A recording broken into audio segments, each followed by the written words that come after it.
What camera are you using? Comment below. And let's get this started. Welcome to the next episode. I'm Giselle Behrens and this is Photo TV NYC. Today we're going to be talking about camera. So what exactly is a camera? What do they have in common? How many cameras do you know about? And how many cameras have you actually used? All cameras have three elements in common. The word camera comes from the Latin camera obscura. Camera obscura means a dark chamber. So the first element that the cameras have to have is a body. This body must be dark inside, and it's only going to have one small hole. The second element is a photosensible surface. In analog photography, this photosensible surface is the film, but in digital photography, it's the sensor. So photo in Latin means light. So it's light sensible surface.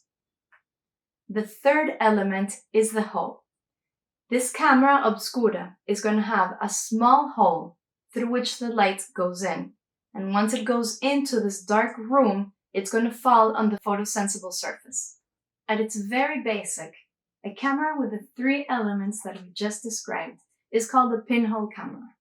And this type of camera was the first camera ever used in photography.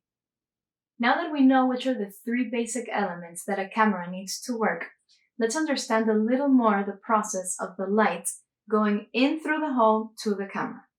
And to do this, we're going to compare a camera with a human eye. So how the human eye works is that we have a pupil, and that pupil lets light in. So we can compare the pupil with the hole that the camera has. So in our eyes, when the light goes through the pupil, it falls onto the retina. And the retina can be compared to the photosensitive surface that is inside of the camera. Well, you might be wondering, I thought that the lens was part of a camera as well. As photography evolved, the lens is a tool used to control the quality and the quantity of the light that enters through the hole to the camera. And here is where the aperture comes in.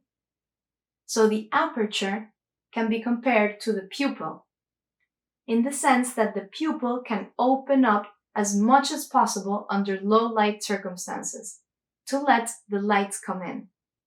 On the contrary, if there's a lot of light, your pupil is going to become very small, and that is to control the amount of light that comes into the eye.